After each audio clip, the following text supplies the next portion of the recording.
شەڕی مووسڵ وەک بەرپرسە سەربازیەکانی گۆڕەپانی شەڕەکە دەڵێن کۆتاییەکەی نزیک بۆتەوە. لە ڕووی سەربازی لەم شەڕە یەکەم جار بوو لە مێژوو سوپای عێراقی و هێزی پێشمەرگە و حەشدی شەعبی پێکەوە لە بەرەیەکی شەڕدا بن. بەڵام لە ڕووی سیاسیە وەک شارەزایان تاوتویەکەن لایەنە سیاسیەکانی عێراق هەرلایە و مەرامێکی بە وڵاتە هەیە کە ناوی عێراقە. ئەم وڵاتە بە تەنها سێ ناوچەی تایفی بەهێز نییە کە لە ڕووی بیرروباوەڕەوە پارچە پارچە بۆ و جیاوازن، بەڵکو سێ بەشی جیای ناوچەی شیعە و کورد و سوننەی هەیە، هەریەکەیان لە ناوچەکانی خۆیان بەهێزن. قۆناغی هاتنی داعش گۆڕانکاری زۆری دروست کردووە، بەڵام سەرەڕای ململانێ و جیاوازەکانیان دەتوانن پێکەوە کار بکەن. زۆرێک لەسەر ئەوە کۆکن چۆنێتی سیاسەتی حکومەتی عێراقی دەتوانێت ڕەوشەکە بگۆڕێت.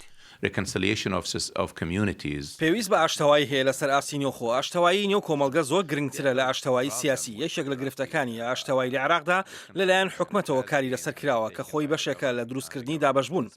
عێراق لە ئێستادا لە ململانەی شەڕدایە لە بەرامبەر تیرۆرێکی نێودەوڵەتی. بە پێی ڕای شارەزایان زۆربەی دەسەڵاتدارانی عێراق و هەرێمی کوردستانیش کاریگەری وڵاتانی هاوسێ وەک پەیوەندی دیبلۆماسی دوو وڵات دەبینن. پەڕوانینی من ڕەنگە خەڵک هاوڕان نەبێ لەگەڵم کە سعودی ڕۆلی گەورە لە عێراقدا دەجێرێت، لەوانەیە خەڵک بڵێن ئێران ڕۆلی گەورە دەجێرێت. ئەو تێرۆریزمەی لە جیهاندا هەیە پێویستی بە خەرجێکی زەبەلاحە.